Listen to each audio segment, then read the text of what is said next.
ಆತ್ಮೀಯ ವೀಕ್ಷಕ ಬಾಂಧವರಿಗೆಲ್ಲ ನಮಸ್ಕಾರ. ಇವತ್ತಿನ ಪ್ರಕೃತಿ ರಹಸ್ಯ ಕಾರ್ಯಕ್ರಮಕ್ಕೆ ತಮ್ಮೆಲ್ಲರಿಗೂ ಸ್ವಾಗತ ಸುಸ್ವಾಗತ. ಇವತ್ತಿನ ಸಂಚಿಕೆಯಲ್ಲಿ ನಾನು ಬಹಳ ವಿಶೇಷವಾಗಿ ಮದುವೆ ಆದಂತ ಹೆಣ್ಣುಮಗಳು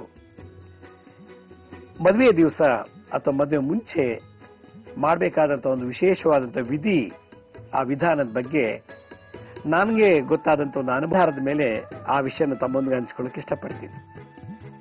ಮೂಲತಃ ಮದುವೆ ಅನ್ನೋದು ದೊಡ್ಡ ಸಂಸ್ಕಾರ. ಜಗತ್ನ ನಾವೆಲ್ಲ ಹುಡ್ತೀವಿ, ಹುಡ್ತವ್ರೆಲ್ಲರೂ ಮದುವೆ ಆಗತ್ತೆ ಅನ್ನೋದು ಸುಳ್ಳು.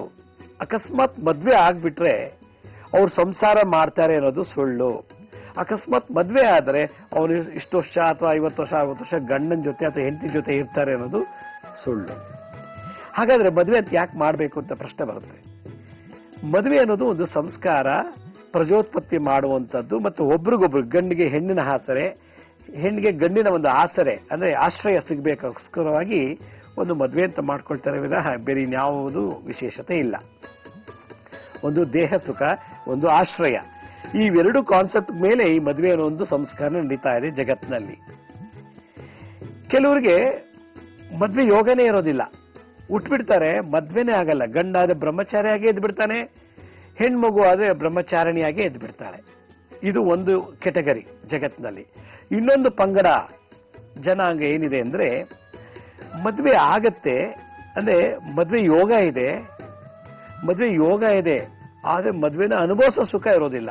ಅಂದ್ರೆ ಏನರ್ಥ, ಮದ್ವೆ ಯೋಗ ಇದೆ ಅಂದ್ರೆ ಒಂದು ಹುಡುಗ ಒಂದು ಲವ್ ಮಾಡಬಹುದು ಅಥವಾ ಒಂದು ಹುಡುಗಿ ಇನ್ನೊಬ್ಬ ಲವ್ ಮಾಡಬಹುದು, ಇನ್ನೇನು ಎಂಗೇಜ್ಮೆಂಟ್ ಮಾಡ್ಕೋಬಹುದು. ಎಂಗೇಜ್ಮೆಂಟ್ ಮಾಡ್ಕೊಂಡು ಇನ್ನೇನು ಮದ್ವೆ ಆಗ್ಬೇಕು ಅಂದಾಗ ಮದ್ವೆ ಆಗೋದಿಲ್ಲ. ಇದು ಒಂದು ಜನಾಂಗಕ್ಕೆ, ಇದೊಂದಷ್ಟು ಜನಗಳು ಜಗತ್ತಿನಲ್ಲಿದ್ದಾರೆ. ಮೂರನೇ ವೆರೈಟಿ, ಮದ್ವೆ ಯೋಗ ಇದೆ, ಎಂಗೇಜ್ಮೆಂಟು ಆಯಿತು, ಆದ್ರೆ ಇನ್ನೇನು ಮದ್ವೆ ಆಗಬೇಕು ಅಂದಾಗ ಮದ್ವೆ ಆಗೋದಿಲ್ಲ, ಆದ್ರೆ ಬೇರೆ ತರ ಸಮಸ್ಯೆಗಳು ಸೃಷ್ಟಿಯಾಗ್ಬಿಡುತ್ತೆ. ಇನ್ನೊಂದು ವೆರೈಟಿ, ಮದ್ವೆ ಯೋಗ ಇದೆ, ಮದ್ವೆ ಆಗೋ ಯೋಗ ಇದೆ, ಎಂಗೇಜ್ಮೆಂಟ್ ಆಯ್ತು, ಮದ್ವೆ ಆಯ್ತು, ಮದ್ವೆ ಆದ್ಮೇಲೆ ಗಂಡ ಹೆಂಡತಿ ಜೊತೆಲೇ ಇರೋದಿಲ್ಲ. ಮದ್ವೆ ಅನ್ನೋ ಶಾಸ್ತ್ರ ಆಯ್ತಷ್ಟೇ, ಮದ್ವೆ ಅಂತ ಮುಗ್ದಾಯ್ತು, ಆದ್ರೆ ಗಂಡ ಒಂದ್ ಕಡೆ ಇಲ್ಲ ಹೆಂಡತಿ ಒಂದ್ ಕಡೆ, ಇಲ್ಲ ಗಂಡನೇ ಸತ್ತೋಗ್ಬೋದು ಇಲ್ಲ ಹೆಂಡತಿನೇ ಸತ್ತೋಗ್ಬೋದು. ಮದ್ವೆ ಅಂತ ಒಂದು ಲೈಸೆನ್ಸ್ ಸಿಕ್ತಷ್ಟೇ. ಇದೆಲ್ಲ ವೆರೈಟಿ ಸಮಸ್ಯೆಗಳಿಗೆ ನಾನೀಗಾಗಲೇ ಸಾಕಷ್ಟು ವಿಷಯಗಳನ್ನ ತಮ್ಮೊಂದಿಗೆ ಕಳೆದ ಸಂಚಿಕೆಲೆಲ್ಲ ಅನುಭವನ ಹಂಚಿಕೊಂಡಿದ್ದೀನಿ. ಇವತ್ತಿನ ಸಂಚಿಕೆಯಲ್ಲಿ ಏನ್ ವಿಶೇಷತೆ ಅಂದ್ರೆ, ಮದ್ವೆ ಯೋಗ ಇದೆ, ಹುಡುಗ ಹುಡುಗಿನ ಒಪ್ಕೊಂಡ, ಹುಡುಗಿ ಹುಡುಗನ ಒಪ್ಕೊಂಡಿದ್ದಾಳೆ, ದೊಡ್ಡವರು ಒಪ್ಕೊಂಡಿದ್ದಾರೆ, ಗುರು ಹಿರಿಯರೆಲ್ಲ. ಎಂಗೇಜ್ಮೆಂಟ್ ಆಯ್ತು, ಮದ್ವೆನೂ ಆಯ್ತು, ಮದ್ವೆ ಆದ ನಾಳೆ ಬೆಳಗ್ಗೆನೆ ಗಂಡಂಗೆ ಆಕ್ಸಿಡೆಂಟ್ ಆಗಿ ಸತ್ತೋಗ್ಬಿಡ್ತಾನೆ. ಇಲ್ಲಿ ಗಂಡು ಹುಡುಗ, ಮದ್ವೆ ಆಗಿರೋ ಹುಡುಗ ಬಿಟ್ಬಿಟ್ಟು ಇನ್ನೊಬ್ಳ ಜೊತೆ ಓಡೋಗಿಲ್ಲ. ಇವತ್ತಿನ ಸಂಚಿಕೆ ನಾನು ಹೇಳ್ತಾ ಇರೋದು ಬಹಳ ಗಂಭೀರವಾದಂತ ವಿಷಯ. ಇವ್ ನಾ ಕಂಡಂತ ಕೆಲವು ಅನುಭವಗಳನ್ನ ನಿಮ್ಮೊಂದಿಗೆ ಹಂಚ್ಕೊಳ್ತಾ ಇದ್ದೀನಿ. ಏನಪ್ಪಾ ಅಂತಂದ್ರೆ, ಕಳೆದ ಒಂದು 3 ತಿಂಗಳ ಹಿಂದೆ ನಂತರ ಕೆಲವರು ಅಪಾಯಿಂಟ್ಮೆಂಟ್ ತಗೊಂಡು ಬಂದು ಮಾತಾಡ್ತಿದ್ರು. ಅವ್ರು ಬಹುಶಃ ಅವರು ಬೀರೂರು ಅಂತ ಕಾಣುತ್ತೆ. ಬಂದು ಹೇಳ್ತಾ ಇದ್ರು, ನೋಡಿ ನಮ್ಮ ಹುಡುಗಿ ಇಂಜಿನಿಯರಿಂಗ್ ಮಾಡ್ತಾ ಇದ್ಲು, ಇಂಜಿನಿಯರಿಂಗ್ ಮಾಡಿದ್ಲು, ಬೆಂಗಳೂರು ಒಳ್ಳೆ ಕೆಲಸ ಸಿಕ್ತು, ಕೆಲಸ ಮಾಡ್ತಿರೋ ಒಂದು ಕಚೇರಿ ಆಫೀಸ್ನಲ್ಲಿ ಒಂದು ಹುಡುಗನ್ ನೋಡಿದ್ಲು, ಪ್ರೀತಿಸಿದ್ಲು, ನಾವು ಒಪ್ಪಿಗೆ ಕೊಟ್ಟಿವಿ ಮದುವೆ ಮಾಡ್ಕೊಳ್ಳಿಕ್ಕೆ, ಎಲ್ಲ ರೆಡಿ ಆಯ್ತು, ಅವ್ರ ಕಡೆನೂ ಒಪ್ಕೊಂಡ್ರು, ನಮ್ಮ ಕಡೆನೂ ಒಪ್ಕೊಂಡ್ರು, ಎಲ್ಲ ಸೇರಿ ಮಾತುಕತೆ ಮಾಡಿ ಒಂದೊಳ್ಳೆ ಶುಭ ಮುಹೂರ್ತದಲ್ಲಿ ಮದುವೆ ಮಾಡಿಕೊಟ್ವಿ. ಮದುವೆ ಆದ ನೆಕ್ಸ್ಟ್ ಡೇ ಬೆಳಗ್ಗೆ ಗಂಡು ಹೆಣ್ಣಿನ ಕಾರಲ್ಲಿ ಕರ್ಕೊಂಡು ಹೋಗ್ತಾ ಇದ್ದಾರೆ. ಮದುವೆ ಆಗಿದೆ, ಮದುವೆ ಆಗಿ ಆ ಹುಡುಗಿ ಗಂಡನ ಮನೆಗೆ ಹೋಗ್ತಾ ಇದ್ದಾಳೆ. ಇನ್ನೇನು ತುಮಕೂರು ಹತ್ರ ಬರಬೇಕು, ಬರ್ತಾ ಇದ್ದ ಹಾಗೆ ಆಕ್ಸಿಡೆಂಟ್ ಆಗಿ ಈ ಹುಡುಗಿ ಬದುಕಿದ್ದಾಳೆ. ಪಕ್ಕದಲ್ಲಿ ಕೂತಂತ ಗಂಡ ಆ ತಲೆ ಟಚ್ ಆಗೋ ಏನೋ ಸ್ಪಾಟ್ ಡೆತ್, ಸ್ಥಳದಲ್ಲೇ ಸತ್ತೋಗ್ಬಿಟ್ಟ. ಇನ್ನು ಆ ಹುಡುಗಿ ಮನೆಗೆ ಹೋಗಿಲ್ಲ, ಗಂಡನ ಮನೆಗೆ ಕಾಲಿಟ್ಟಿಲ್ಲ, ಅತ್ತೆ ಮನೆ ಅಂತ ಹೇಳಿ. ಇನ್ನೂ ನನ್ನ ಸೊಸೆ ಅಂತ ಮನೆ ತುಂಬಿಸ್ಕೊಂಡಿಲ್ಲ ಗಂಡನ ತಂದೆ ತಾಯಿಗಳು. ಆದ್ರೆ ರಸ್ತೆ ಮಧ್ಯದಲ್ಲಿ ಈ ಕಡೆ ಹೆಂಡತಿ ಮನೇಲೂ ಇಲ್ಲ, ಈ ಕಡೆ ಸ್ವಂತ ತಾನು ಬೆಳೆದ ಮನೇಲೂ ಇಲ್ಲ. ಆ ಹುಡುಗ ರಸ್ತೆ ಮಧ್ಯದಲ್ಲಿ ಒಂದು ಮರದ ನೆರಳಲ್ಲಿ ಮಠ ಮಧ್ಯಾಹ್ನ 11:30 12 ಗಂಟೆನಲ್ಲಿ ಪ್ರಾಣ ಬಿಟ್ಟಿದ್ದಾನೆ ಆಕ್ಸಿಡೆಂಟ್ ಆಗಿ. ಆಕೆಗೆ ಮದುವೆ ಯೋಗ ಆಯ್ತು, ಹಾಗಾದ್ರೆ ಸುಮಂಗಲಿ ಯೋಗ ಇಲ್ಲ. ಎಂತ ದುರಂತ ನೋಡಿ. ಪಾಪಗಳು ಅಂತ ಬಂದು ಹೇಳ್ತಾ ಇದ್ರು, ನನ್ನ ಮಗಳು ಮದುವೆ ಆದ ನೆಕ್ಸ್ಟ್ಗೆ ವಿಧವೆ ಆಗ್ಬಿಟ್ಲು, ಅವಳಿಗೆ ಈಗ ಮದುವೆ ಮಾಡಿಸ್ಬೇಕು, ಅವಳಿಗೆ ಇನ್ನೊಂದು ಮದುವೆ ಯೋಗ ಇದೆಯಾ ಅಂತ ನನ್ನ ಹತ್ರ ಬಂದು ಕೇಳಿದ್ರು. ಇದು ಒಂದು ದುರಂತ, ಒಂದು ಉದಾಹರಣೆ. ಇನ್ನೊಬ್ರು ಬಂದ್ರು, ಮದುವೆ ಎಲ್ಲ ಫಿಕ್ಸ್ ಆಗಿದೆ, ನಮ್ಗೆ ನೀವು ದಯವಿಟ್ಟು ಬರಬೇಕು ಅಂತೇಳಿ ನನಗೆ ಇನ್ವಿಟೇಷನ್ ಕೊಟ್ಟರು. ಬಹಳ ಸಂತೋಷ, ಖಂಡಿತ ಬರ್ತೀವಿ ಅಂತ ಹೇಳಿ ನಾನು ಅಕ್ಸೆಪ್ಟ್ ಮಾಡ್ಕೊಂಡೆ. ಮದುವೆ ಎಲ್ಲ ಜೋರಾಗಿ ಎಲ್ಲ ಸಿದ್ಧತೆ ನಡೀತಾ ಇದೆ. ಒಳ್ಳೆ ಗ್ರ್ಯಾಂಡ್ ಆಗಿ ಚೌಟ್ರಿ ಬುಕ್ ಮಾಡಿದ್ದಾರೆ ಬನ್ನೇಘಟ್ಟ ರೋಡ್ನಲ್ಲಿ. ದಿನಕ್ಕದೇನು 2 ಲಕ್ಷ 3 ಲಕ್ಷ ಅಂತೂ ಪರ್ ಡೇ ಆ ಚೌಟ್ರಿಗೆ. ಮದ್ವೆ ಎಲ್ಲ ವರಪೂಜೆ ಚೆನ್ನಾಗಾಯ್ತು. ರಾತ್ರಿ ರಿಸೆಪ್ಷನ್ ಬಹಳ ಗ್ರ್ಯಾಂಡ್ ಆಗಿ ಮಾಡಿದ್ದಾರೆ. ಆ ರಿಸೆಪ್ಷನ್ ಮಾಡಿರೋ ಖರ್ಚು ನೋಡಿದ್ರೆ ಒಂದು 5 ಮದುವೆ ಮಾಡ್ಬೋದು, ಅಷ್ಟು ಗ್ರ್ಯಾಂಡ್ ಆಗಿ ರಿಸೆಪ್ಷನ್ ಮಾಡಿದರೆ. ಒಂದು 5-6 ವೆರೈಟಿ ಸ್ವೀಟ್ ಅಂತೆ, ನಾರ್ತ್ ಇಂಡಿಯನ್ ಸ್ಟೈಲ್ ಊಟ, ಸೌತ್ ಇಂಡಿಯನ್ ಊಟ, ಇನ್ಯಾವುದೋ ಸ್ಟೈಲ್ಸ್ ಅಲ್ಲಿ ಏನೇನೋ ಎಲ್ಲ ಮಾಡಿ ಜೋರಾಗಿ ಸಾವಿರಾರು ಜನ ಬಂದು ಬಹಳ ವಿಜೃಂಭಣೆಯಿಂದ ಎಂಗೇಜ್ಮೆಂಟ್ ಅಲ್ಲಿ ಭಾಗವಹಿಸಿ, ಅದೇ ರಿಸೆಪ್ಷನ್ ಅಲ್ಲಿ ಭಾಗವಹಿಸಿ ಚೆನ್ನಾಗಿ ಹೊಟ್ಟೆ ತುಂಬ ತಿನ್ಕೊಂಡು ಹೋದ್ರು. ಗಂಡು ಹೆಣ್ಣು ಬಹಳ ಎಂಜಾಯ್ ಮಾಡಿದ್ರು ರಿಸೆಪ್ಷನ್ ಅಲ್ಲಿ. ನೆಕ್ಸ್ಟ್ ಡೇ ಬೆಳಗ್ಗೆ ಮದುವೆನೂ ಆಗೋಯ್ತು. ಮದುವೆ ಆಗಿ ಇನ್ನೇನು ಚೌಟ್ರಿಯಿಂದ ಇಳಿಬೇಕು ಅಂತಂದ್ರೆ ತಕ್ಷಣನೇ ಮೆಟ್ಲಿಂದ ಇಳಿದು ಅಂದ್ರೆ ಚೌಟ್ರಿ ಎಲ್ಲ ಖಾಲಿ ಮಾಡ್ಕೊಂಡು ಹೋಗ್ತಾ ಇದಾರೆ. ಇನ್ನೇನು ಗೇಟು ದಾಟಿಲ್ಲ ಚೌಟ್ರಿದು. ಇಳಿತಾ ಇದ್ದಾಗೆ ಹುಡುಗರಿಗೆ ಏನೋ ಎದೆನೋವು ಬಂತಂತೆ.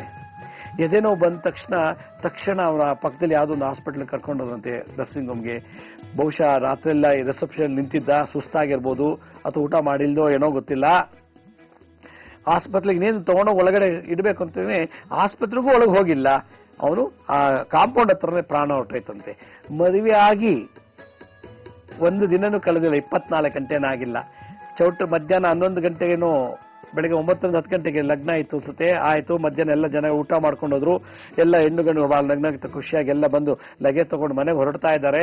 ಚೌಟ್ರಿ ಬಿಟ್ಟು ಇನ್ನೇನು ಹೋಗೋಷ್ಟ್ರೊಳಗೆ ಇನ್ನು ಮನೆಗೆ ತಲುಪಿಲ್ಲ.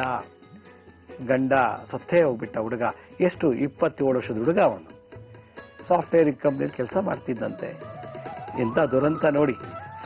ವಿವಾಹ ಯೋಗ ಇತ್ತು ಹುಡುಗಿಗೆ, ಅವಳು ಸುಮಂಗಲ ಭಾಗ್ಯ ಇಲ್ಲ, ಮುತ್ತೈದ ಭಾಗ್ಯ ಇಲ್ಲ. ಅವಳ ಜಾತಕದಲ್ಲಿ ಮದುವೆ ಅನ್ನೋದು ನಡೆದೋಯ್ತು, ರೆಸ್ಯೂಮಲ್ಲಿ ಮ್ಯಾರಿಡ್ ಅಂತ ಬಂತು, ಆದ್ರೆ ಸಂಸಾರ ಮಾಡೋ ಯೋಗ ಇಲ್ಲ. ಇದು ಒಂದು ಸ್ಟೋರಿ. ಇನ್ನೊಬ್ರು ಬಂದ್ರು ಅಪಾರ್ಟ್ಮೆಂಟ್ ತಗೊಂಡ ಅಂತ ಕೇಳ್ತಾ ಇದ್ರು. ನೋಡಿ, ನಮ್ಗೆ ಅವಳಿ ಜೋಳಿ ಮಕ್ಕಳು, 2 ಹೆಣ್ಮಕ್ಳು, ಒಂದೇ ಚೌಟ್ರಿಲಿ ಇಬ್ರಿಗೂ ಮದುವೆ ಮಾಡ್ಬೇಕು ಅಂತ ಇದೀವಿ. ಮೊದಲನೇವಳು ಲವ್ ಮಾಡಿದ್ದಾಳೆ, 2ನೇವಳು ಲವ್ ಮಾಡಿಲ್ಲ, 2ನೇ ಅವಳಿಗೆ ನಾವು ಹುಡುಕ್ತಾ ಇದೀವಿ, ಅವಳಿಗೆ ಯಾವಾಗ ಮದುವೆ ಆಗುತ್ತೆ ಅಂತ ಕೇಳಿದ್ರು. ನಾನು ಇನ್ನೇನು ಅತಿ ಶೀಘ್ರದಲ್ಲಿ ಆಗುತ್ತಿದ್ದು ಒಂದು ಯಾವುದೋ ಹೇಳಿದೆ. ಅದೇ ಪ್ರಕಾರ ಅವ್ರಿಗೆ ಒಂದು ಹುಡುಗ ಸಿಕ್ತೆ, 2ನೇ ಮಗಳಿಗೆ. ಅವಳಿ ಜೋಳಿ ಹೆಣ್ಮಕ್ಳು. ಮೊದಲನೇ ಅಳಿಯ ಹುಡುಗಿ ಲವ್ ಮಾಡಿದಾಳೆ. 2ನೇ ಹುಡುಗಿ ಅವಳು ಕೂಡ ಡಾಕ್ಟರ್, ಆದ್ರೆ ಹುಡುಗ ಮಾತ್ರ ಇಂಜಿನಿಯರ್ ಏನೋ ಆಗಿದ್ದಾನೆ. ಮದುವೆ ಎಲ್ಲ ಆಯ್ತು. ಮದುವೆ ಆಯ್ತು, ಇಬ್ರು ಒಂದೇ ಚೋಟ್ರಿ ಅಕ್ಕ ತಂಗಿರ ಮದುವೆ ಆಯ್ತು. ಮದುವೆ ಆಗಿ ಇನ್ನೇನು ಇಳಿತಿದ್ದಾಗೆ ಹುಡುಗನಿಗೆ ಪಿಟ್ಸ್ ಬಂದು ಅಲ್ಲೇ ಸತ್ತೋಗ್ಬಿಟ್ಟ. ನೋಡಿ, ಫಸ್ಟ್ ಅಟ್ಯಾಕ್ ಅಲ್ಲೇ ಸತ್ತೋಗ್ಬಿಟ್ಟಂತೆ. ಯಾವುದು 2ನೇ ಮಗಳ ಗಂಡ ಅವಳಿ ಜೋಳಿ ಮದುವೆನಲ್ಲಿ. ಇದೆಲ್ಲ ನೋಡಿದಾಗ ಏನ್ ದುರಂತ ಇದೆ, ಏನ್ ದೋಷ ಇದೆ ಅಂತ ಯೋಚನೆ ಮಾಡ್ಬೇಕು ಗಂಭೀರವಾಗಿ. ಹಾಗಾದ್ರೆ ಈ ತರ ಸಂದರ್ಭ ಬಂದಾಗ ಯಾವ ಮುದ್ರೆ, ಯಾವ ಮಂತ್ರ, ಯಾವ ತಂತ್ರನ ಅಳವಡಿಸ್ಕೋಬಹುದು ಅನ್ನೋದ್ರ ಬಗ್ಗೆ ನಾನು ಒಂದು ಸಣ್ಣ ವಿರಾಮ ಅಂತ ತಿಳಿಸ್ಕೊಡ್ತೀನಿ. ಬನ್ನಿ, ಒಂದು ಪುಟ್ಟ ವಿರಾಮ ತಗೊಳ್ಳೋಣ.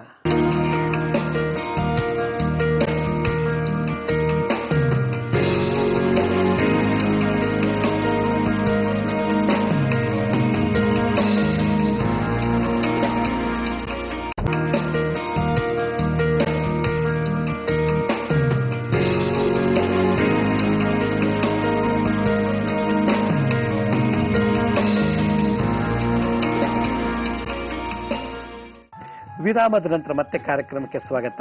ನಾನು ವಿರಾಮಕ್ಕೆ ಮುಂಚೆ ಹೇಳ್ತಾ ಇದ್ದೆ, ಅಕ್ಕ ತಂಗಿರ ಮದುವೆ ಒಂದೇ ಚೋಟ್ರಲ್ಲಿ, ಒಂದೇ ಲಗ್ನದಲ್ಲಿ, ಒಂದೇ ದಿವಸ ನಡೀತು. ಆದ್ರೆ ಅಕ್ಕ ಲವ್ ಮಾಡಿದವನು ಚೆನ್ನಾಗಿದ್ದಾರೆ, ಆದ್ರೆ 2ನೇ ಮಗಳಿಗೆ ಹುಡ್ಕದಂತ ಹುಡುಗ, ಅವನಿಗೆ ಹಾರ್ಟ್ ಅಟ್ಯಾಕ್ ಅಥವಾ ಏನೋ ಗೊತ್ತಿಲ್ಲ. ಆ ಸ್ಪಾಟ್ನಲ್ಲಿ ಅದೇನು ಹೋಮ ಮಾಡೋದು ಬಿಸಿಗೋ ಅಥವಾ ಅವನು ರಾತ್ರಿ ಊಟ ಮಾಡಿಲ್ವೋ ಏನೋ, ಅವ್ರಿಗೆ ಯಾರಿಗೂ ಪಿಡ್ಸಿಲ್ವಂತೆ ಮನೇಲಿ ಅಪ್ಪ ಅಮ್ಮನಿಗೆ. ಆದ್ರೆ ಇಮ್ಮಿಡಿಯೇಟ್ ಆಗಿ ಮುಹೂರ್ತ ಆದ ತಕ್ಷಣನೇ ಅವನಿಗೆ ಇದ್ದಕ್ಕಿದ್ದಾಗೆ ಪಿಟ್ಸ್ ಬಂದ ತಕ್ಷಣ ಅದೇನಾಯ್ತೇನೋ ಸಡನ್ ಆಗಿ ಎಲ್ಲರೂ ಗಡಿಬಿಡಿಲಿ ಮುತ್ಕೊಂಡು ಏನೋ ಟ್ರೀಟ್ ಮಾಡಕ್ ಹೋಗ್ತಾರೆ, ಕಬ್ಬಣ ಕೊಡಕ್ ಹೋಗಿದ್ದಾರೆ, ಒಬ್ರು ನೀರು ಹಾಕ್ತಾ ಇದಾರೆ, ಎಲ್ಲ ಮಾಡಿ ಆ ಗಾಬರಿಗೂ ಏನಾಯ್ತು ಗೊತ್ತಿಲ್ಲ. ಆದ್ರೆ ಮದುವೆ ಮನೇಲೆ ಅವನು ಮಂಟಪದಲ್ಲೇ ಸತ್ತೋಗ್ಬಿಟ್ಟ. ಇನ್ನು ಮದುವೆ ಮಂಟಪದಿಂದ ಹೊರಗೆ ಹೋಗೇ ಇಲ್ಲ. ಏನಾಯ್ತು ಗೊತ್ತಾವಾಗ, ಈ ಹುಡುಗಿನ ತಾಲಿ ಕಟ್ಟಿದ ಮೇಲೆ ನನ್ನ ಮಗ ಸತ್ತೋಗ್ಬಿಟ್ಟ ಅಂತ ಒಂದು ಅಪಪ್ರಚಾರ ಆ ಹುಡುಗಿ ಮೇಲೆ ಬಂದ್ಬಿಡ್ತು. ಅಯ್ಯೋ ಈ ಹುಡುಗಿ ಮದುವೆ ಮಾಡ್ಕೊಂಡ್ ಬರಬಾಲೆ ತುಮಕೂರು ಹತ್ರ ನನ್ನ ಮಗ ಸತ್ತೋಗ್ಬಿಟ್ಟ, ಎಂತ ದರಿದ್ರ ಜಾತಕ ಉಳ್ದು ಅಂತೇಳಿ ಆ ಹುಡುಗಿಗೆ ಬಹಳಷ್ಟು ತೊಂದರೆ ಕೊಟ್ಟರು. ಅಯ್ಯೋ ಈ ಹುಡುಗಿ ಮದುವೆ ಮಾಡ್ಕೊಂಡು ಚೌಟ್ರಿಂದ ಹೊರಗೆ ಹೋಗ್ತಿದ್ದಾಗ ಹಾರ್ಟ್ ಅಟ್ಯಾಕ್ ಆಯ್ತು, ಆಸ್ಪತ್ರೆಗೆ ಹೋಗಕ್ ಮುಂಚೆ ನನ್ನ ಮಗ ಅರ್ಧ ದಾರಿಯಲ್ಲೇ ಸತ್ತೋಗ್ಬಿಟ್ಟ, ಈ ಹೆಣ್ಣಿನ ಕಾಲ್ಗುಣದಿಂದಲೇ ನನ್ನ ಮಗ ಹಿಂಗಾಗ್ಬಿಟ್ಟ ಅಂತ ಹೇಳಿ ಬಹಳ ಮಾನಸಿಕವಾಗಿ ಮದುವೆಯಾಗ ಅವ್ರು ಇನ್ನೂ ಅರ್ಥನೆ ಮಾಡ್ಕೊಳಕ್ ಹೋಗಿಲ್ಲ, ಇನ್ನೂ ಮನೆಗೆ ಕಾಲಿಟ್ಟಿಲ್ಲ.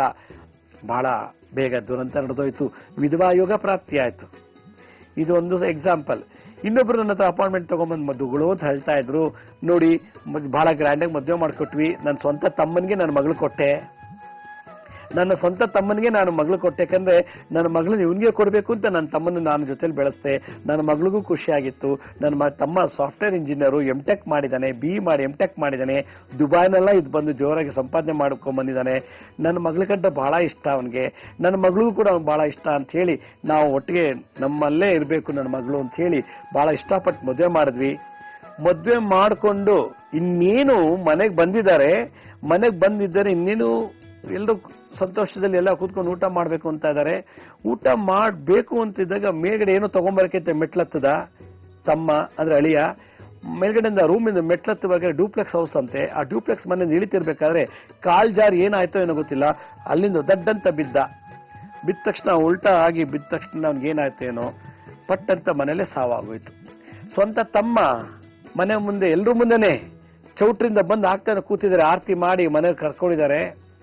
ಸೊಸೆನ ಅಂದ್ರೆ ತಾಯಿ ಮಗಳನ್ನ ಅಂದ್ರೆ ಮಗಳು ಸೊಸೆ ಆಗಿದ್ದಾಳೆ. ಈಗ ಮಗನ್ನು ಮೊಮ್ಮಗಳನ್ನು ಆರತಿ ಮಾಡಿ ಮನೆಗೆ ಕರ್ಕೊಂಡು ಹೊರಗೆ ಕೂರಿಸ್ಕೊಂಡಿದ್ದಾರೆ. ಲಗ್ನಕ್ಕೆಲ್ಲ ಮಾತಾಡ್ತಿದ್ದಾರೆ ಬಂಧು ಬಳಗದ ಜೊತೆ. ಇವನೇನೋ ಮೇಲೆ ಹೋಗಿ ತಗೊಂಬರ್ಸೊಳಗೆ ಕಾಲ್ ಜಾರಿ ಬಿದ್ದು ಪಟ್ಟಂತ ಅಲ್ಲೇ ಸಾವು. ಇನ್ನೂ 24 ಗಂಟೆ ಆಗಿಲ್ಲ ಮದುವೆ ಆಗಿ, ಸ್ವಂತ ತಮ್ಮ ಅಳಿಯ ಕಣ್ಮುಂದೆನೆ ಅಕ್ಕನ ಮುಂದೆನೆ ಸತ್ತೋಗ್ಬಿಡ್ತಾನೆ. ತನ್ನ ಕಣ್ಣು ಮುಂದೆನೆ ಮಗಳು ವಿಧವೆ ಆಗ್ಬಿಡ್ತಾಳೆ. ಎಂತ ದುರಂತ ನೋಡಿ. ಇದು ಒಂದು ಸ್ಟೋರಿ. ಬಹಳ ಗೋಳು ಅಂತ ಹೇಳ್ತಾರೆ, ನನ್ನ ತಮ್ಮ ಸತ್ತೋಗ್ಬಿಟ್ಟ, ನನ್ನ ಮಗಳಿಗೆ ಇನ್ನೊಂದು ಮದುವೆ ಮಾಡಬೇಕು, ಇನ್ನೊಂದು ಏನಾದ್ರು ಪರಿಹಾರ ಹೇಳಿ ಮಾಡ್ಬೋದಾ, ಯಾಕಂದ್ರೆ ಅವಳು ಏನು ಸುಖನೇ ಪಟ್ಟಿಲ್ಲ, 24 ಗಂಟೆ ಒಳಗೆ ನನ್ನ ತಮ್ಮ ಸತ್ತೋಗ್ಬಿಟ್ಟ ಅಂತ ಹೇಳಿ ಪಾಪ ಗೋಳು ಅಂತ ಹೇಳ್ತಾರೆ. ಆ ಅಮ್ಮ ಕೂಡ ಕರ್ನಾಟಕ ಸರ್ಕಾರದಲ್ಲಿ ದೊಡ್ಡ ಅಫಿಷಿಯಲ್. ಆ ಅಮ್ಮ ಸ್ವಂತ ಮಗಳಿಗೆ ಈ ರೀತಿ ವಿಧವೆ ಯೋಗ ಬಂತಲ್ಲ ಅಂತ ಹೇಳಿ, ಏನ್ ಕೆಲಸದಲ್ಲಿ ಇದ್ರೇನು, ಎಷ್ಟು ಕೋಟಿ ಇದ್ರೇನು, ನಮ್ಮ ಮಕ್ಕಳು ಸುಖ ನಮ್ಮ ಕಣ್ ಮುಂದೆನೆ ನೋಡ್ವಿ, ಅದು ಅನುಭವಿಸಕ್ಕಾಗಿಲ್ಲ ಅಂತಂದಾಗ ಎಷ್ಟು ದುಃಖ ಆಗತ್ತೆ. ಇದು ಒಂದು ವೆರೈಟಿ. ಇನ್ನೊಬ್ರು ಬಂದು ನಂತರ ಕೇಳ್ತಾ ಇದ್ರು ಅಪಾಯಿಂಟ್ಮೆಂಟ್ ತಗೊಂಡು, ನೋಡಿ ತಾಯಿ ಇಲ್ಲ ಅಂತ ಹೇಳಿ ನಾನು ಮಗಳನ್ನ ಬೆಳೆಸ್ದೆ, ನನ್ನ ಹೆಂಡತಿ ಚಿಕ್ಕ ವಯಸ್ಸಿನಲ್ಲಿ ಮಗುನ ಬಿಟ್ಬಿಟ್ಟು ಸತ್ತೋಗ್ಬಿಟ್ಲು, ನಾನು ಅವಾಗ ಆರಾಮಾಗಿ ಕಷ್ಟ ಸುಖ ನೋಡ್ಕೊಂಡು ಬೆಳೆಸ್ದೆ, ಇನ್ನೊಂದು ಮದುವೆ ಮಾಡ್ಕೊಳ್ಳಿಲ್ಲ. ಆದ್ರೆ ನಮ್ಮ ಮನೆ ಮುಂದ್ಗಡೆನೆ ಒಂದು ಹುಡುಗ ಇದ್ದ, ನಮ್ಮ ಹುಡುಗಿ ಅವಳನ್ನ ಲವ್ ಮಾಡ್ತಾ ಇದ್ದ. ನನಗೂ ಖುಷಿ ಆಯ್ತು, ಏನೋ ನಮ್ಮ ಕಣ್ಮುಂದೆ ಬೆಳೆದಿರೋ ಹುಡುಗ ನಮ್ಮ ಮನೆ ಮುಂದೆನೇ ಇದ್ದಾನೆ, ಇವನ್ಗೆ ನನ್ನ ಮಗಳು ಸೂಕ್ತ ಆಗ್ಬೋದು ಅಂತ ಹೇಳಿ ನಾನೇನ್ ಮಾಡಿದೆ, ಒಪ್ಪಿಗೆ ಕೊಟ್ಟೆ. ಇಬ್ರು ಲವ್ ಮಾಡಿದ್ರು, ಶುರು ಮಾಡಿದ್ರು. ಮತ್ತೆ ಅವ್ರ ತಂದೆ ತಾಯಿನೂ ನಂಗೆ ಬಹಳ ಪರಿಚಯ. ಹೀಗಾಗಿ ನಾನು ಬಹಳಷ್ಟು ಖುಷಿಯಿಂದ ಒಬ್ಳೆ ಮಗಳು ಅಂತ ಹೇಳಿ ಅವನ ಮನೆ ಅಳಿಯ ಮಾಡ್ಕೊಳ್ಳೋಣ, ಎದುರುಗಡೆ ಮನೆನೇ ತಾನೆ ಅಂತ ಹೇಳಿ ಮದುವೆ ಎಲ್ಲ ಸಮ್ಮತಿ ಕೊಟ್ಟು ಒಪ್ಪಿಗೆ ಕೊಟ್ಟು ಜೋರಾಗಿ ಮದುವೆ ಮಾಡಿದ್ವಿ. ಮದುವೆ ಮಾಡಿದ ತಕ್ಷಣನೇ ಒಂದು 3-4 ಅವರ್ಸ್ ಆಗಿದೆ, ಎಲ್ಲಾರು ಬಂದ್ರು, ಮದುವೆ ಆಯ್ತು, ಊಟ ಎಲ್ಲ ಉಪಚಾರ ಎಲ್ಲ ಆಯ್ತು, ಊಟ ಮಾಡ್ಕೊಂಡವ್ರು ಹೋಗ್ತಾ ಇದಾರೆ, ಊಟ ಮಾಡಿದ್ರು ಇನ್ನು ಕೂತಿದ್ದಾರೆ, ಬಂದು ಮಿತ್ರರೆಲ್ಲ ಅಲ್ಲೇ ಇದ್ದಾರೆ, ಬಹಳ ಖುಷಿಯಾಗಿದ್ದಾರೆ. ಇಂಟರ್ ಕ್ಯಾಸ್ಟ್ ಮ್ಯಾರೇಜ್ ಇದು, ಇವ್ರು ಬೇರೆ ಕ್ಯಾಸ್ಟು ಅವ್ರು ಬೇರೆ, ಅದೇ ಒಂದೇ ರೋಡ್ನಲ್ಲಿ ಎದುರುಗಡೆ ಮನೆಯವರು. ಚೆನ್ನಾಗಿ ಮದುವೆ ಆಯ್ತು, ಎಲ್ಲ ಆಯ್ತು, ಎಲ್ಲ ಆಗಿದೆ. ಏನೋ ಬಾತ್ರೂಮಲ್ಲೋ ಅಥವಾ ಎಲ್ಲೋ ಹೋಗಿದ್ದಾನೆ ಅನ್ಸುತ್ತೆ, ಟಾಯ್ಲೆಟ್ಗೆ ಒಂದು ಏನೋ ಸ್ವಿಚ್ ಆನ್ ಮಾಡಕ್ಕಂತ ಹೋಗಿದ್ದಾನೆ. ಅಲ್ಲಿ ಹಿಂಗೆ ಒಳಗಡೆ ಮದುವೆ ಆಗಿರೋ ಗಂಡು ಸ್ವಿಚ್ ಆನ್ ಮಾಡಿದ್ದಾನೆ, ಏನಾಯ್ತಲ್ಲ ಶಾರ್ಟ್ ಸರ್ಕ್ಯೂಟ್ ಏನಾಯ್ತು ಗೊತ್ತಿಲ್ಲ, ಪಟ್ ಅಂತ ಗ್ರೌಂಡ್ ಆಯ್ತು, ಶಾರ್ಟ್ ಸರ್ಕ್ಯೂಟ್ ಆಯ್ತು. ಆದ ತಕ್ಷಣ ಕೂಕೋತಾ ಇದ್ದಾನೆ, ಯಾರು ಬಂದಿಲ್ಲ, ಹಿಡ್ಕೊಂಡ್ಬಿಟ್ಟಿದೆ ಎಲೆಕ್ಟ್ರಿಸಿಟಿ, ಅವ್ನಿಗೆ ಬಿಡ್ಸಕ್ ಆಗ್ತಿಲ್ಲ. ಏನ್ ಮಾಡಿದ್ರೆ ಅದ್ ಪಕ್ಕದಲ್ಲಿ ಡೋರ್ ಬೇರೆ ಕಬ್ಬಿಣದ ಡೋರೆ, ಒಂದ್ ಕೈಲಿ ಕಬ್ಬಿಣದ ಡೋರ್ ಇಟ್ಕೊಂಡ್ಬಿಟ್ಟಿದ್ದಾನೆ, ಇನ್ನೊಂದ್ ಕಡೆ ಎಲೆಕ್ಟ್ರಿಕ್ ಇದೆ, ಆ ಕಬ್ಬಿಣ ಎರಡು ಸೇರ್ಕೊಂಡು ಏನಾಗ್ಬಿಟ್ಟಿದೆ, ಹಂಗೆ ಅವ್ನು ಹಂಗೆ ನಿಂತಂಗೆ ಸತ್ತೋಗ್ಬಿಟ್ಟಿದ್ದಾನೆ. 1 ಗಂಟೆ ಆಯ್ತು, 2 ಗಂಟೆ ಆಯ್ತು, 3 ಗಂಟೆ ಆದ್ರೂ ಹುಡುಗ ಎಲ್ಲಿದ್ದಾನೆ ಅಂತ ಗೊತ್ತಿಲ್ಲ. ಎಲ್ಲಾ ಕಡೆ ಹುಡುಕಿದ್ರು, ಅದ್ ಯಾವ್ದೋ ಒಂದು ಕಡೆ ಚೌಟ್ರಿಲ್ ಕ್ಲೀನ್ ಮಾಡೋರು, ಎಲೆ ಎತ್ತಾಕೋರು, ಕಸ ಗುಡ್ಸೋರು ನೋಡಿದ್ರೆ ಆ ಡೋರ್ನಲ್ಲಿ ಯಾರೋ ಒಬ್ರು ಕೈ ಅರ್ಧ ಹಿಂಗೆ ಇಟ್ಕೊಂಡು ಹಂಗೆ ನಿಂತಿರಲ್ಲ, ನೋಡಿದ್ರೆ ಪಟ್ಟಂತೆ ಇವನು ಅಲ್ಲೇ ಮದುವೆ ಆಗಿರೋ ಗಂಡ ಅಲ್ಲೇ ಸತ್ತೋಗ್ಬಿಟ್ಟಿದ್ದಾನೆ ಚೌಟ್ರಿ ಒಳಗಡೆನೆ. ಇದೆಲ್ಲ ನೋಡಿದಾಗ ಅಮ್ಮ ವಿಧವೆ ಆಗೋಗ್ಬಿಟ್ಲು ಆ ಕ್ಷಣದಲ್ಲೇ ಹುಡುಗಿ. ಎದುರುಗಡೆ ಎದುರುಗಡೆ ಮನೆಯಲ್ಲಿರೋ ಹುಡುಗನ್ನೇ ಚಿಕ್ಕದಿಂದ ಆಟ ಆಡಿ ಬೆಳೆದವರು, ಕ್ಲೋಸ್ ಫ್ರೆಂಡ್ಸು, ಲವ್ ಮಾಡಿದ್ದಾರೆ, ಒಬ್ರಿಗೊಬ್ರು ಒಪ್ಕೊಂಡು ಮದುವೆ ಆಗಿದ್ದಾರೆ. ಮದ್ವೆಲಿ ಏನ್ ದೋಷ ಇಲ್ಲ, ಅವೆಲ್ಲ ಮಾಡ್ಬಿಟ್ಟಿದ್ದಾರೆ. ಆದ್ರೆ ಮದ್ವೆ ಚೌಟ್ರಿನಲ್ಲಿ, ಆ ಚೌಟ್ರಿನಲ್ಲಿ ಎಲೆಕ್ಟ್ರಿಸಿಟಿ ಸಿಕ್ಕಾಕೊಂಡು ಸತ್ತೋಗ್ಬಿಟ್ಟ. ಎಂತ ದುರಂತ ನೋಡಿ ಇದು. ಇದೇ ವಿಧಿ ವಿಲಾಸ ಅನ್ನೋದು, ಇದೇ ವಿಧಿ ಲೀಲಾ ಅನ್ನೋದು, ಇದೇ ವಿಧಿ ಕೈವಾಡ ಅನ್ನೋದು. ಅದರಿಂದ ಮದ್ವೆ ಆದವರೆಲ್ಲರೂ ಗಂಡನ ಜೊತೆ ಸುಖವಾಗಿರ್ತಿರೋದು ಬಹಳ ಸುಳ್ಳು. ಹಾಗಾದ್ರೆ ಆ ಸುಮಂಗಲಿತನ ಬರಬೇಕು ಅಂದ್ರೆ, ಮುತ್ತೈದೆತನ ಬರಬೇಕು ಅಂದ್ರೆ, ಮದುವೆ ಆದ್ಮೇಲೂ ಕೂಡ ಗಂಡನ ಜೊತೆ ಸಂಸಾರ ಮಾಡಿ ಮದುವೆ ಅನ್ನೋ ಒಂದು ಸುಖನ, ಕಷ್ಟನ, ದುಃಖ, ನೋವುಗಳನ್ನ ಇರುವಷ್ಟು ದಿವಸ ಅನುಭವಿಸ್ಬೇಕು ಅಂತಂದ್ರೆ ಅವಳ ಜಾತಕದಲ್ಲಿ ಸುಮಂಗಲಿತನ ಇರಬೇಕು. ಅದಕ್ಕೆ ಎಲ್ಲರೂ ಹೇಳ್ತಾರೆ ಆಶೀರ್ವಾದ ಮಾಡುವಾಗ ದೀರ್ಘ ಸುಮಂಗಲಿ ಭವ ಅಂದ್ರೆ, ದೀರ್ಘ ಅಂದ್ರೆ 60, 70, 80 ವರ್ಷ ನೀವು ಸುಖವಾಗಿ ಗಂಡನ ಜೊತೆ ಬಾಳು, ಎಲ್ಲೂ ವಿಧವೆ ಆಗ್ಬೇಡ ಅಂತೇಳಿ. ಆದ್ರೆ ವಿಧಿ ಬೇರೆ ಹೇಳುತ್ತೆ. ಯಾವ ಜಾತಕದಲ್ಲಿ ಶನಿ ಜೊತೆಗೆ ಕೇತು ಮತ್ತೆ ಕುಜ ನೀಚರಾಗ್ತಾರೋ ಈ ತರದ್ದು ಬೇಗ ಬಂದ್ಬಿಡುತ್ತೆ. ಆಮೇಲೆ 36ಕ್ಕೆ 18, 19 ಬಂದ್ರೆ ಯೋನಿಕೂಟ, ಘನಕೂಟ ಮತ್ತೆ ನಾಡಿಕೂಟಗಳೆಲ್ಲ ನಾವು ನೋಡಿದಾಗ 36ಕ್ಕೆ 20ರೊಳಗೆ ಏನಾದ್ರು ಬಂದ್ರೆ ಈ ತರ ದುರಂತಗಳಾಗತ್ತೆ ಅಂತ ನನ್ನ ಅನುಭವದ ಮಾತು. ಆದ್ರಿಂದ ಲವ್ ಮಾಡೋರಿರ್ಲಿ, ಅಕಸ್ಮಾತ್ ಜಾತಕನೇ ಇಲ್ಲ ಅಂದಾಗ, ಅಥವಾ ಜಾತಕನಿಗೆ ಗಮನನೇ ಕೊಡದೆ ಸುಮ್ಮನೆ ಲವ್ ಮಾಡಿ ಮದುವೆ ಮಾಡ್ಕೊಂಡ್ಬಿಡೋದು, ಅಥವಾ ಇನ್ಯಾವುದೋ ರೀತಿಯಲ್ಲಿ ಬಂಧನಕ್ಕೆ ಮದುವೆ ಮಾಡ್ಕೊಂಡ್ಬಿಟ್ಟು ಆಮೇಲೆ ಈ ರೀತಿ ವಿಧವಾ ಯೋಗ ಬಂದ್ರೆ ಬಹಳ ಕಷ್ಟ ಆಗತ್ತೆ. ನಮ್ಮ ವಿಜ್ಞಾನ ಏನ್ ಹೇಳುತ್ತೆ, ಜ್ಯೋತಿಷ್ಯ ಶಾಸ್ತ್ರ, ಜ್ಯೋತಿರ್ವಿಜ್ಞಾನ ಏನ್ ಹೇಳುತ್ತೆ, 36ಕ್ಕೆ 22 ಮೇಲೆ ಬಂದ್ರೆ ಮಾತ್ರ ಸುಮಂಗಲಿ ಯೋಗ ಇರುತ್ತೆ. ಕೆಲವರಿಗೆ ಇಲ್ಲನಿರೋದಿಲ್ಲ. ಹೆಣ್ಮಕ್ಳಲ್ಲಿ ಮಾತ್ರ ಇದನ್ನು ಪತ್ತೆ ಹಚ್ಬೇಕು. ನಾವು ಇದನ್ನ ನೋಡ್ದೇನೆ ತುಂಬಾ ಶ್ರೀಮಂತ ಅಂತ ಹೇಳಿ ಮದುವೆ ಮಾಡಬಹುದು, ಸ್ವಂತ ತಮ್ಮ ಅಂತ ಹೇಳಿ ಮದುವೆ ಮಾಡಬಹುದು, ಎದುರುಗಡೆ ಮನೆ ಹುಡುಗ ನಾವು ನೋಡಿದೀವಿ ಕಣ್ ತುಂಬಾ ಚೆನ್ನಾಗಿದ್ದಾನೆ, ನಮ್ಮ ಚಿಕ್ಕನು ಬೆಳೆದಿದ್ದಾನೆ, ನಮ್ಮ ಮುಂದೆನೆ ಬೆಳೆದಿದ್ದಾನೆ, ಒಳ್ಳೆ ತಂದೆ ತಾಯಿ ಅಂತ ಹೇಳಿ ಮದುವೆ ಮಾಡಬಾರ್ದು. ಒಳ್ಳೆತನಕ್ಕೆ ನಾವು ಬೆಲೆ ಕೊಡೋಣ. ಆದ್ರೆ ಆ ದಾಂಪತ್ಯ ಜೀವನದಲ್ಲಿ, ವಿವಾಹ ಯೋಗದಲ್ಲಿ ಅವರಿಬ್ರಿಗೆ ಸುಖ ಇದೆ ಅನ್ನೋದನ್ನ ನಾವು ನಾಡಿಕೂಟ, ಯೋನಿಕೂಟ, ಎಲ್ಲ ಕೂಟ ನೋಡ್ಬೇಕು. ಇದು ನೋಡ್ದಾಗ್ಲೇ ಅದ್ರ ಫಲ ಇದೆಯಲ್ಲ ಅಂತ ಗೊತ್ತಾಗತ್ತೆ. ಹಾಗಿದ್ರೆ ಇದೇನು ನೋಡ್ದೇನೆ, ನಾವು ಜಾತಕನೂ ನೋಡ್ದೇನೆ ಸುಖವಾಗಿ ಮದುವೆ ಆಗಿ ಸುಮಂಗಲಿತನ ಬರಬೇಕು ಅಂದ್ರೆ ಇಂದಿನ ಕಾಲದಲ್ಲಿ ಏನು ಕ್ರಮ, ವಿಧಿ ವಿಧಾನನ ಅನುಭವಿಸ್ತಾ ಇದ್ದು ಪಾಲನೆ ಮಾಡ್ತಿರೋ ಅನ್ನೋದನ್ನ ನಾನು ಸಣ್ಣ ವಿರಾಮದಂತ ತಿಳಿಸ್ಕೊಡ್ತೀನಿ. ಬನ್ನಿ ಈಗ ಒಂದು ಪುಟ್ಟ ವಿರಾಮ ತಗೊಳ್ಳೋಣ.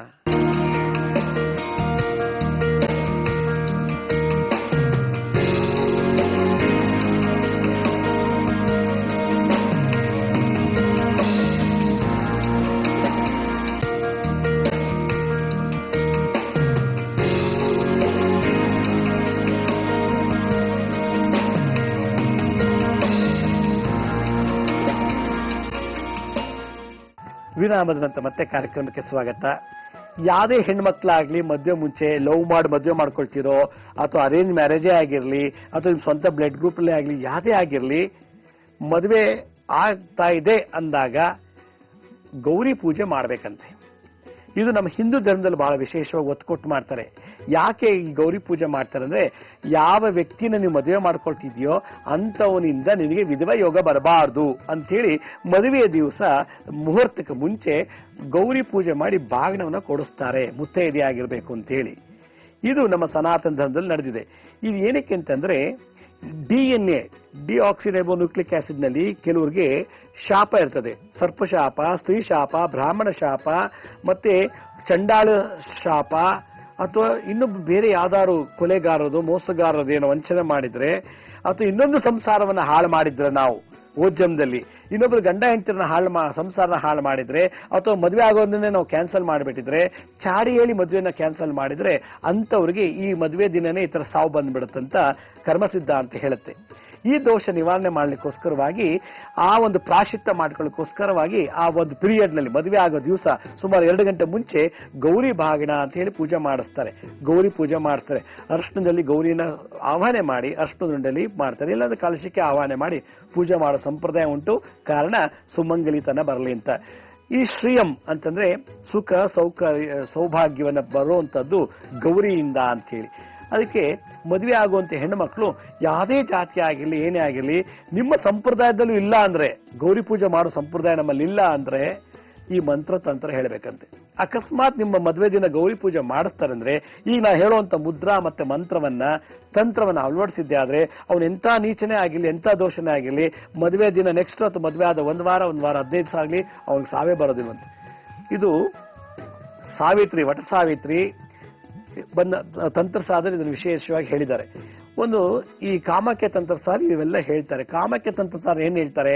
ತಂತ್ರಸಾರದಲ್ಲಿ ಯಾವ ಹೆಣ್ಣು ಯಾವನಿಂದ ಮಾಂಗಲ್ಯ ಧಾರಣೆ ಮಾಡಿಸ್ಕೊಳ್ತಾಳೋ ಅದಕ್ಕೆ ಮುಂಚೆ ಅವಳು ಪರಿಶುದ್ಧಳಾಗಬೇಕು, ಪ್ಯೂರಿಫೈ ಆಗ್ಬೇಕಂತೆ. ಯಾವ ರೀತಿ? ಗೌರಿ ಪೂಜೆ ಮಾಡಿ ಗೌರಿ ಭಾಗಣ ಕೊಡ್ಬೇಕಂತೆ. ಅದರಿಂದ ಅವಳು ಓಜಮ್ನ ಏನಾದ್ರು ಇನ್ನೊಬ್ರು ಸಂಸಾರ ಹಾಳು ಮಾಡಿದ್ರೆ, ಇನ್ನೊಬ್ಬ ಪರಪುರುಷ ಜೊತೆ ಮಲ್ಲಿಗೆ ಸುಖ ಪಟ್ಟಿದ್ರೆ, ಅಥವಾ ಇನ್ನೊಬ್ಳು ಗಂಡನನ್ನ ಮದ್ವೆ ಆಗಿರ್ತಾಳೆ, ಅವಳು ಗಂಡನ ಜೊತೆ ಇವಳು ಸುಖ ಪಟ್ಟಿದ್ರೆ ಜನ್ಮದಲ್ಲಿ, ಈ ಜನ್ಮದಲ್ಲಿ ಅವಳಿಗೆ ಮದ್ವೆ ಆದ ತಕ್ಷಣ ಗಂಡ ಸತ್ತೋಗ್ಬಿಡ್ತಾನೆ. ಇದು ಕರ್ಮ ಸಿದ್ಧಾಂತ, ಗರುಡ ಪುರಾಣ ಹೇಳುತ್ತೆ. ಹಾಗೆ ಪರಾಶರ ಅವರ ಶಾಸ್ತ್ರ ಹೇಳುತ್ತೆ. ಅದೇ ರೀತಿ ವರಾಹಮಿಹಿರ ಅವರು ಕೂಡ ಇದ್ರ ಬಗ್ಗೆ ಹೇಳ್ತಾರೆ. ವಿಧವಾ ಯೋಗ ಸುಮಂಗಲಿತನ ಮದುವೆ ಆದ ತಕ್ಷಣ ಹೊಟ್ಟೋಗುತ್ತೆ ಅನ್ನೋದ ಕಾರಣ ಇದೆಲ್ಲ ಬೇಕಾದಷ್ಟು ರೀಸನ್ ಇದೆ ಅಂತ. ಅದರಿಂದ ಯಾರು ಮದುವೆ ಆಗ್ತಿರೋ ಅಂತ ಹೆಣ್ಮಕ್ಳು ಗೌರಿ ಪೂಜೆ ಮಾಡಲಿ. ಇಲ್ಲ ಅಂದ್ರೆ ಗೌರಿ ಪೂಜೆ ಮಾಡೋ ಸಮಯನೇ ಸಿಕ್ಕಿಲ್ಲ ಅಂದಾಗ ನಾನು ಹೇಳುವಂತ ಮಂತ್ರವನ್ನು ಮನಸ್ಸಲ್ಲಿ ಜಪ ಮಾಡ್ಬೇಕಂತೆ. ಬಹಳ ವಿಶೇಷವಾದದ್ದು ಆ ಮಂತ್ರ. ಆ ಮಂತ್ರಕ್ಕೆ ಒಂದು ಮುದ್ರೆ ಇದೆ ಅಂತ. ಏನು? ಗೌರಿ ಭಾಗ್ನ ಕೊಡಕ್ ಆಗ್ಲಿಲ್ಲ, ನಮ್ಮಲ್ಲಿ ಭಾಗ್ನ ಸಾಮಾನುಗಳೇ ತಂದಿಲ್ಲ, ಸಮಯ ಇಲ್ಲ, ಬಹಳ ಅರ್ಜೆಂಟ್ ಇದೆ, ಸಬ್ ರಿಜಿಸ್ಟರ್ ಆಫೀಸರ್ ಮದುವೆ ಆಗ್ಬಿಡ್ಬೇಕು, ದೇವಸ್ಥಾನ ಹೋಗಿ ತಾಲಿ ಕಟ್ಸ್ಕೋಬೇಕು, ಇನ್ನೆಲ್ಲೋ ಒಂದ್ ಕಡೆ ಮದುವೆ ಮಾಡ್ಕೋಬೇಕು, ಛತ್ರ ಇಲ್ಲ, ಯಾವ್ದೋ ಓಪನ್ ಪ್ಲೇಸ್ ಅಲ್ಲಿ, ಯಾವ್ದೋ ದೇವಸ್ಥಾನ, ಒಂದು ಥಿಯೇಟರ್ ಅಲ್ಲೋ ಎಲ್ಲೋ ಒಂದ್ ಕಡೆ ಮದುವೆ ಆಗ್ಬಿಡುತ್ತೆ. ಅಂತ ಸಂದರ್ಭದಲ್ಲಿ ಮದುವೆ ತಾಲಿ ಕಟ್ಟಿಸ್ಕೊಳಕ್ ಮುಂಚೆ ಭಾಗ್ನನ್ನ ಮುದ್ರೆ ಮೂಲಕ ಮಾಡ್ತಿದ್ರಂತೆ. ಅದು ನೋಡಿ, ಆ ಮುದ್ರೆ ಹೀಗಿದೆ. ಆ ಮುದ್ರೆ ಹೇಗಿದೆ ಅಂದ್ರೆ, ಇದಕ್ಕೆ ಸಂದಂಶ ಅಂತಾರೆ ಈ ಮುದ್ರೆ. ಈ ಸಂದಂಶ ಮುದ್ರೆನ ಒಂದಕ್ಕೊಂದು ಲಾಕ್ ಮಾಡ್ಬೇಕು. ಹೀಗೆ ಲಾಕ್ ಮಾಡ್ಬಿಟ್ಟು ಹೀಗೆ ಇಟ್ಕೋಬೇಕಂತೆ. ನೋಡಿ ಹೀಗೆ, ನೋಡಿ ಈ ಮುದ್ರೆ ಈಗ ಬರುತ್ತೆ. ಇದು ಮೊರ ಅಂದ್ರೆ ಭಾಗಿನ ಟೈಪ್ ನಲ್ಲಿ. ನಮ್ಮ 5 ಬೆರಳುಗಳು ಎಲ್ಲಾ ತರ ಭಾಗನ ಸಾಮಗ್ರಿ ಆಗತ್ತಂತೆ. ಇದು ಗೌರಿ ಮುದ್ರಾ ಅಂತ ಕರೀತಾರೆ, ಅಥವಾ ಕಾಮಾಖ್ಯ ಮುದ್ರಾ ಅಂತ ಕರೀತಾರೆ.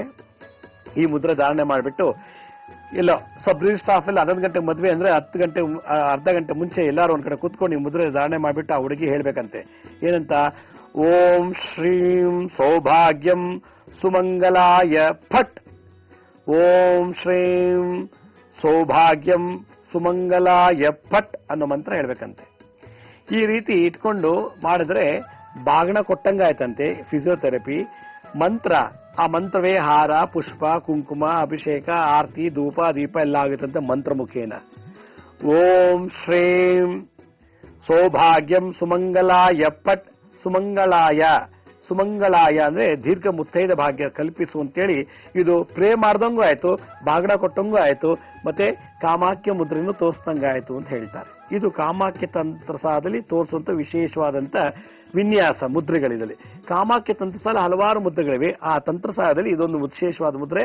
ಇದೊಂದು ಮೊರ ಬಾಗಿನ ಇದ್ದಾಗೆ ಈ ರೀತಿ ನೋಡಿ. ಈ ಮುದ್ರೆ ಈ ರೀತಿ ಮಾಡ್ಬೇಕು. ಈ ಮುದ್ರೆ ಈ ರೀತಿ ತಗೊಳ್ಬೇಕು. ಹೀಗೆ ಅಂದ್ರೆ ಇನ್ನೊಂದ್ಸಲ ತೋರಿಸ್ತೀನಿ. ಈ ರೀತಿ ಮಾಡಿ ಹಿಂಗಿಟ್ಕೊಂಡು ಹೀಗಿಟ್ಕೊಂಡ್ಬಿಟ್ರೆ ಇದು ಕಾಮಾಖ್ಯ ದೇವಿ ಮುದ್ರಾ ಅಥವಾ ಗೌರಿ ಮುದ್ರಾ ಅಂತಾನೆ ಕರೀತಾರೆ. ಈಗ ಮಾಡ್ಬಿಟ್ಟು ಓಂ ಶ್ರೀಂ ಸೌಭಾಗ್ಯಂ ಸುಮಂಗಲಾಯ ಫಟ್, ಓಂ ಶ್ರೀಂ ಸೌಭಾಗ್ಯಂ ಸುಮಂಗಲಾಯ ಫಟ್ ಅನ್ನೋ ಮಂತ್ರ 108 ಸಲ ಹೇಳ್ಬಿಟ್ರೆ ನೀವ್ ಎಲ್ಲೇ ಹೋಗಿ ಮದುವೆ ಮಾಡ್ಕೊಳ್ಳಿ, ಗಂಡನಿಗೆ ಯಾವುದೇ ರೀತಿ ಸಾವು ಬರಲ್ಲ, ನಿಮ್ಮ ಮಾಂಗಲ್ಯ ಗಟ್ಟಿಯಾಗಿರುತ್ತೆ. ಸುಮಂಗಲಾಯ ಫಟ್ ಅನ್ನೋ ಮಂತ್ರ ಇದು. ಅದರಿಂದ ಯಾರು ಇದನ್ನ 108 ಸಲ ಜಪ ಮಾಡ್ತಾರೋ ಮದುವೆ ಮುಂಚೆ, ಮದುವೆ ಆದ್ಮೇಲೆ ಹೇಳೋಂಗಿಲ್ಲ. ಇದು ಅವತ್ತಿನ ದಿನ ಮಾತ್ರ. ಮಾಂಗಲ್ಯ ಕಟ್ಟಿಸ್ಕೊಳಕ್ ಮುಂಚೆ ಪ್ಯೂರಿಫಿಕೇಶನ್ ಆಗ್ಬೇಕು. ನಾನು ಜನ್ಮದಲ್ಲಿ ಮಾಡಿದಂತ ಕರ್ಮಗಳೆಲ್ಲ ಶ್ರಿಯಂ ಸೌಭಾಗ್ಯಂ ಸುಮಂಗಲಾಯ ಪಟ್ ಅಂತ ಬಹಳ ವಿಶೇಷ ಸಿಂಪಲ್ ಮಂತ್ರ. ಅಷ್ಟು ಪವರ್ಫುಲ್ ಇದೆ ಈ ಮಂತ್ರದಲ್ಲಿ.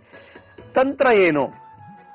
ಗೌರಿ ವಿಗ್ರಹ ಇಲ್ಲ, ಕಲಶ ಇಲ್ಲ, ಏನಿಲ್ಲ ಅಂದ್ರೂ ತಕ್ಷಣ ಒಂದು ಹೂವನ್ನ ಕೈಲಿ ಇಟ್ಕೊಂಡು ಈ ಮಂತ್ರ ಹೇಳ್ಬಿಟ್ಟು 21 ಸಲ ಎಳಿ ತೆಗೆದ್ಬಿಟ್ಟು ಅದನ್ನೊಂದು ಮರದ ಬುಡಕ್ಕೆ ಇಟ್ಬಿಡ್ಬೇಕಂತೆ. ಇದು ತಂತ್ರ. ಕಾಮಾಖ್ಯ ತಂತ್ರ ಸಹ ಹೇಳೋದು.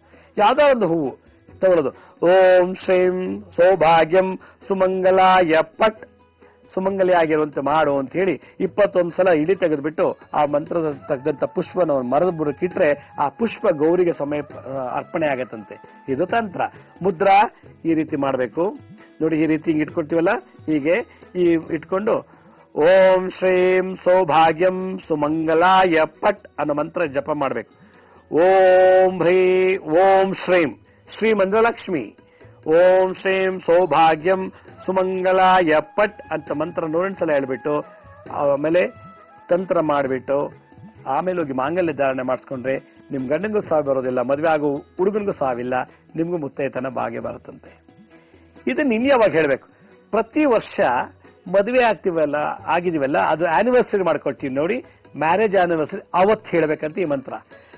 ಮ್ಯಾರೇಜ್ ಆನಿವರ್ಸರಿ ಈ ಮಂತ್ರ ಹೇಳ್ಬೇಕು. ಓಂ ಶ್ರೀಂ ಸೌಭಾಗ್ಯಂ ಸುಮಂಗಲಾಯ ಪಟ್, ಓಂ ಶ್ರೀಂ ಸೌಭಾಗ್ಯಂ ಸುಮಂಗಲಾಯ ಪಟ್ ಅಂತ ಪ್ರತಿ ವರ್ಷ 108 ಸಲ ಈ ಮಂತ್ರ ಹೇಳ್ಬೇಕು. ಇಲ್ಲ ಮಾಡಕ್ಕಾಗ್ಲಿಲ್ಲ, ಗೌರಿ ಭಾಗನ ಕೊಡ್ಬೇಕಂತೆ. ಅದರಿಂದ ಮ್ಯಾರೇಜ್ ಆನಿವರ್ಸರಿ ಅಂದ್ಬಿಟ್ಟು ಜೋರಾಗಿ ಎಲ್ಲರನ್ನು ಕರೆದು ಊಟ ತಿಂಡಿ ಹಾಕ್ಸ್ಬಿಟ್ಟು ಏನೆಲ್ಲ ಗ್ರ್ಯಾಂಡ್ ಪಾರ್ಟಿ ಮಾಡೋ ಬದಲು ಇದನ್ನ ಅದ್ರ ಬದಲು ಇದು ಮಾಡಿದ್ದೇ ಆದ್ರೆ ನಿಮ್ಮ ಮಾಂಗಲ್ಯ ಭಾಗ್ಯ ಶಾಶ್ವತವಾಗಿರುತ್ತಂತೆ. ಅಷ್ಟು ಪವರ್ಫುಲ್ ಈ ಕಾಮಾಖ್ಯ ತಂತ್ರ ಸಾಲಕ್ಕೆ ಬಂದಿರುವಂತ ಮಂತ್ರ. ಅದನ್ನ ಮದುವೆ ಆಗೋ ಹೆಣ್ಮಕ್ಳು ಇದನ್ನ ಪ್ರತಿನಿತ್ಯ ಜಪ ಮಾಡಿ, ಮದುವೆ ದಿವಸ ಬಹಳ ಸ್ಟ್ರಾಂಗ್ ಆಗಿ ಜಪ ಮಾಡಿ ಮಾಂಗಲ್ಯ ಧಾರಣೆ ಮಾಡಿಸ್ಕೊಂಡೆ ಆದ್ರೆ ಅವ್ರು ಎಂಥದಲ್ಲೂ ದುರಂತದಲ್ಲೂ ಸಾವು ಬರೋದಿಲ್ಲ ಅಂತ ಈ ಶಾಸ್ತ್ರದಲ್ಲಿ ಹೇಳುತ್ತೆ. ಇದೇ ಕಾಳಿದಾಸನು ಕೂಡ ಕಾಳಿದಾಸನ ಜ್ಯೋತಿಷ್ಯ ಶಾಸ್ತ್ರ ಪರಿಹಾರ ಜ್ಯೋತಿಷ್ಯದಲ್ಲಿ ಇದನ್ನು ಹೇಳಿದ್ದಾರೆ. ಇದನ್ನ ದಯವಿಟ್ಟು ಇದನ್ನು ಮಾಡಲಿ ಅಂತ ಹೇಳ್ತಾ ಇವತ್ತಿನ ಸಂಚಿಕೆ ನಾನು ಮುಗಿಸ್ತಾ ಇದ್ದೀನಿ. ಇದೇ ರೀತಿ ನಾಳೆ ಸಂಚಿಕೆಯಲ್ಲಿ ಮತ್ತಷ್ಟು ಮಾಹಿತಿ ತಮ್ಮನ್ನು ಭೇಟಿ ಮಾಡ್ತೀನಿ. ಅಲ್ಲಿವರೆಗೂ ನನ್ನ ನಮಸ್ಕಾರ. ಸಾಯಿರಾಮ್.